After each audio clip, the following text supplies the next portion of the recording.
இப்போ நம்ம பார்க்க போகிற ரெசிபி என்னன்னு பார்த்தா சுவையான வத்தக்குழம்பு. வத்தக்குழம்பு எப்படி செய்யலாம் அப்படிங்கிறத பற்றி தான் நான் இப்போ சொல்ல போகிறேன். இந்த வத்தக்குழம்பு செம்ம டேஸ்டியாக இருக்கும், குழந்தைங்களும் விரும்பி சாப்பிடுவாங்க. இது நான் செய்யறதை பற்றி சொல்கிறேன், நீங்களும் செஞ்சுட்டு எனக்கு ஃபீட்பேக் சொல்லுங்கள். இதுக்கு தேவையான பொருளை இப்போ சொல்கிறேன். வத்தக்குழம்புக்கு என்ன தேவையான பொருள்னு பார்க்கலாம்.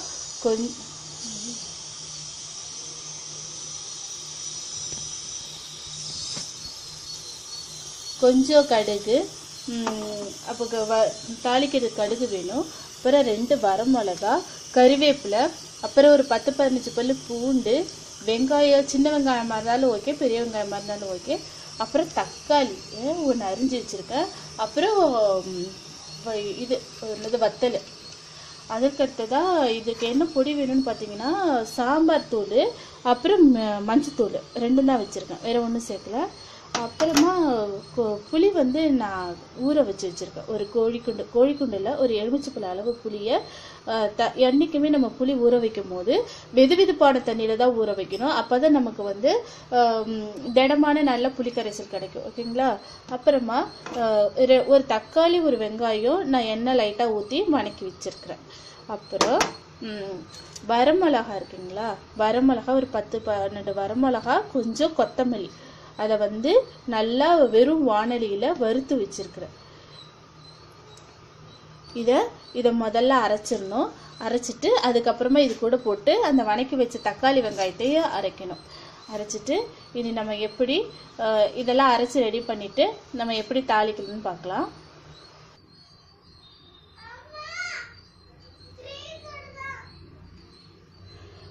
முதல்ல நம்ம வத்தலை நம்ம வறுத்து எடுத்து வச்சுக்கணும். நல்லா வறுத்துட்டேன், இப்போ தனியாக எடுத்து வச்சுக்கணும்.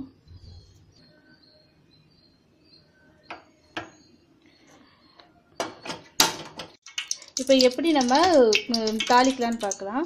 ஃபஸ்ட்டு நம்ம கடுகு போட்டுக்கணும். போட்டுக்கோங்க, தெரிக்காமல் பார்த்துக்கங்க.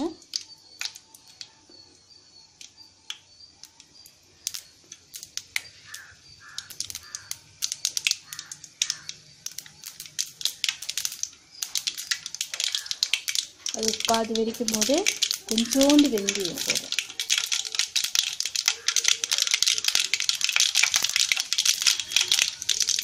இதோட 2 வரமிளகா,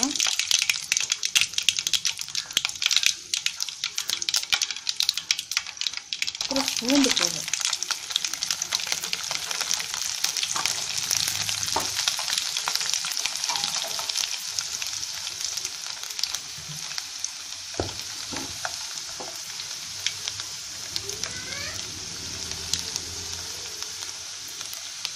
போட்டு இதாயிடுச்சு. இப்போ கறிவேப்பிலையும்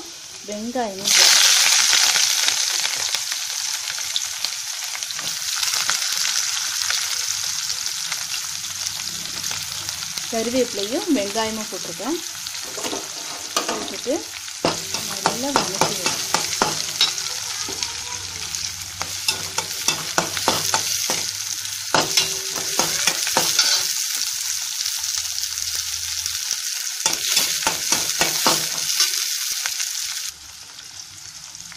வெங்காயம் நல்லா வணங்கிருச்சு. இப்போ நம்ம அதில் தக்காளி போடலாம். தக்காளி போட்டு நல்லா வணக்கலாம். தக்காளி நல்லா வணங்கணும், ஸ்மாஷ் ஆகி அந்த எண்ணெய் பிரிகிற ஸ்டேஜ் வரணும். என்றைக்குமே தக்காளி போட்டோன்னே வேறு எந்த காயோ எதுவுமே போடக்கூடாது. இப்போ நல்லா வணங்கட்டும். இப்போ நல்லா வணங்கிடுச்சு. இந்த ஸ்டேஜில் நம்ம அரைச்சி வச்சுருக்கோம்ல விழுது,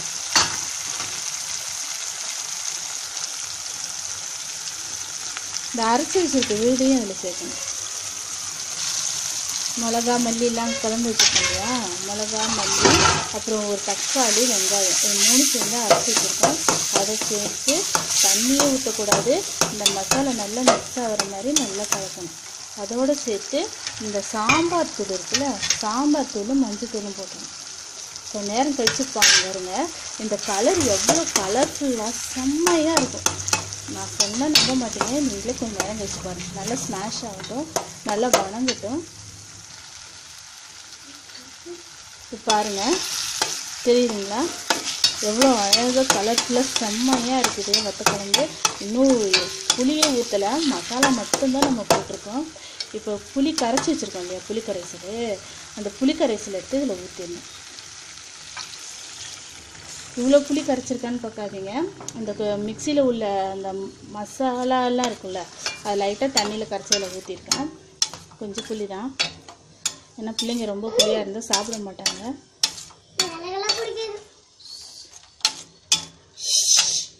அப்புறம் இது கொஞ்சம் நேரம் கொதிக்கட்டும், ஏன்னா இதில் பூண்டெல்லாம் இருக்குது, வேறு ஒன்றும் கிடையாது, பூண்டெல்லாம் இருக்குது, அதெல்லாம் வேகட்டும். கொஞ்சம் தேவையான அளவு நம்ம உப்பு சேர்த்துக்கிறது நல்லது. இது வந்து நான் உப்பு போடலையா, கல் உப்பு போட்டால் ரொம்ப டேஸ்ட்டாக இருக்கும். நான் தூள் உப்பு தான் போட்டிருக்கேன். முடிஞ்ச அளவுக்கு அயோடின் சால்ட் யூஸ் பண்ணுங்கள், ஹெல்தி, தைராய்டு ப்ராப்ளம் வராது.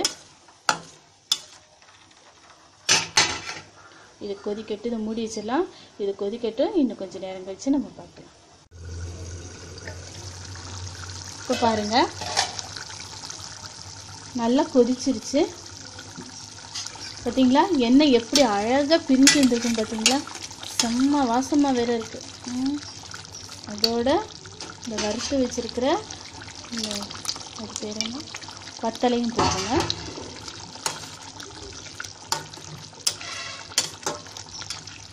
வத்தக்குழம்பு என்றைக்குமே நிறையா வைக்கக்கூடாது, அளவாக வச்சு சாப்பிட்டா தான் டேஸ்ட்டாக இருக்கும். கொஞ்சம் ஊற்றி சாப்பிட்டாலே செம்ம டேஸ்டியாக இருக்கும்.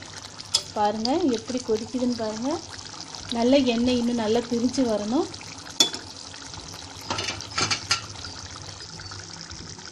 இப்போ பாருங்கள் நல்லா கொதிச்சிருச்சு.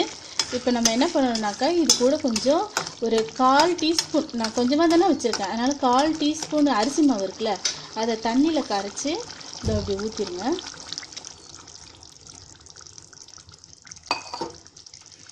ஊற்றிட்டிங்களா, ஒரு 1/4 டீஸ்பூன் அரிசி மாவு ஊற்றி வச்சு நல்லா கொதித்து வந்துருச்சு. செம்ம டேஸ்டியாகவும் இருக்கும். பாருங்கள் எவ்வளோ பார்க்கவே கலர்ஃபுல்லாக இருக்கு பாருங்கள். இதோட இறக்கும் போது கொஞ்சோண்டு வெல்லம் பார்த்துக்கணும், இவ்வளோண்டு தான் அதில் சேர்க்குறேன். பார்த்து கொதிக்குது, சிம்மில் வச்சுக்கோங்க. போட்டுட்டு அப்படி வச்சுருங்க. அவ்வளோதான், வெல்லம் போட்டாச்சு. இப்போ வந்து நமக்கு சுவையான பாருங்கள், சுவையான வத்தல் குழம்பு ரெடி. இது சூடாக சாதம் செஞ்சு இதை வச்சுட்டு அப்பளம் பொரிச்சு சாப்பிட்டா செம்ம டேஸ்டியாக இருக்கும். இதை மாதிரி நீங்களும் செஞ்சு பாருங்கள்.